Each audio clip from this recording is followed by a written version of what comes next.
ನಮಸ್ಕಾರ ಸ್ನೇಹಿತರೆ, ಹೊಸ ವಿಡಿಯೋಗೆ ಸ್ವಾಗತ ಸುಸ್ವಾಗತ. ಇಂಡಿಯನ್ ಪ್ರೀಮಿಯರ್ ಲೀಗ್ ನಲ್ಲಿ ಅತ್ಯಂತ ನತದೃಷ್ಟ ತಂಡ ಎಂದರೆ ಅದು RCB ಮಾತ್ರ. ಲೀಗ್ ಹಂತದಲ್ಲಿ ಅದ್ಭುತವಾಗಿ ಆಡಿದರೂ ನಾಕ್ಔಟ್ ಹಂತದಲ್ಲಿ ಮುಗ್ಗರಿಸಿ ಪ್ರಶಸ್ತಿಯನ್ನು ಹಲವು ಬಾರಿ ಕೈಚೆಲ್ಲಿದೆ.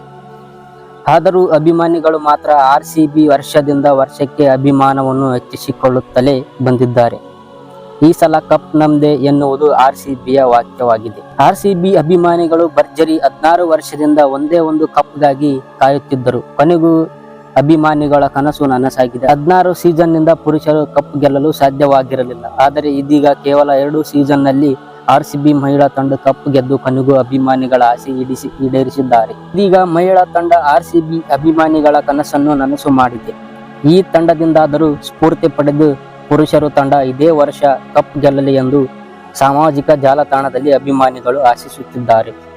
2023ರಲ್ಲಿ ಮೊದಲ ಆವೃತ್ತಿಯ ವುಮೆನ್ಸ್ ಪ್ರೀಮಿಯರ್ ಲೀಗ್ ನಲ್ಲಿ RCB ನಿರೀಕ್ಷಿತ ಪ್ರದರ್ಶನ ನೀಡಲಿಲ್ಲ. ವಿಶ್ವದ ಟಾಪ್ ಆಟಗಾರ್ತಿಯರನ್ನು ಹೊಂದಿದ್ದರೂ ಕೂಡ ನಿರೀಕ್ಷಿತ ಪ್ರದರ್ಶನ ಬರಲಿಲ್ಲ.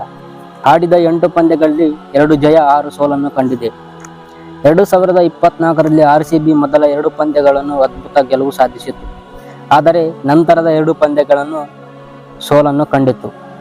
6ನೇ ಪಂದ್ಯದಲ್ಲಿ ಗೆಲುವು ಸಾಧಿಸಿದರು ಮತ್ತು 7ನೇ ಪಂದ್ಯದಲ್ಲಿ ಸೋಲು ಕಂಡಿತು. ಪ್ಲೇ ಆಫ್ ಹಂತದಲ್ಲಿ ಮುಂಬೈ ಇಂಡಿಯನ್ ವಿರುದ್ಧ ಗೆಲುವು ಸಾಧಿಸಿತು. ಮೊದಲು ಟಾಸ್ ಗೆದ್ದು ಡೆಲ್ಲಿ ಕ್ಯಾಪಿಟಲ್ ಬ್ಯಾಟಿಂಗ್ ಆಯ್ಕೆ ಮಾಡಿಕೊಂಡರು. ಆರಂಭದಲ್ಲಿ ಶಫಾಲಿ ವರ್ಮಾ ಮತ್ತು ಮೆಗ್ಲಾನಿ ಅಬ್ಬರದ ಬ್ಯಾಟಿಂಗ್ ಮಾಡಿದರು. ನಂತರದ ಬೌಲಿಂಗ್ ಬಂದ ಶೋಫಿ ಅವರು ಒಂದೇ ಓವರಿನಲ್ಲಿ 3 ವಿಕೆಟ್ಗಳನ್ನು ಪಡೆದುಕೊಂಡು ಮಹತ್ವದ ತಿರುವು ತಂದುಕೊಟ್ಟರು. RCB ಮಾರಕ ಬೌಲಿಂಗ್ ದಾಳಿಗೆ ಡೆಲ್ಲಿಗೆ ಆಘಾತ ನೀಡಿದರು. ಉತ್ತರ ಕರ್ನಾಟಕದ ಹುಡುಗಿ ಶ್ರೇಯಾಂಕಾ ಪಾಟೀಲ್ ಆಡಲು ಬರುವುದಿಲ್ಲವೆಂದು ಹೇಳಿದವರಿಗೆ ಮಾರಕ ಬೌಲಿಂಗ್ ದಾಳಿಯ ಮೂಲಕ ತೋರಿಸಿಕೊಟ್ಟಿದ್ದಾರೆ.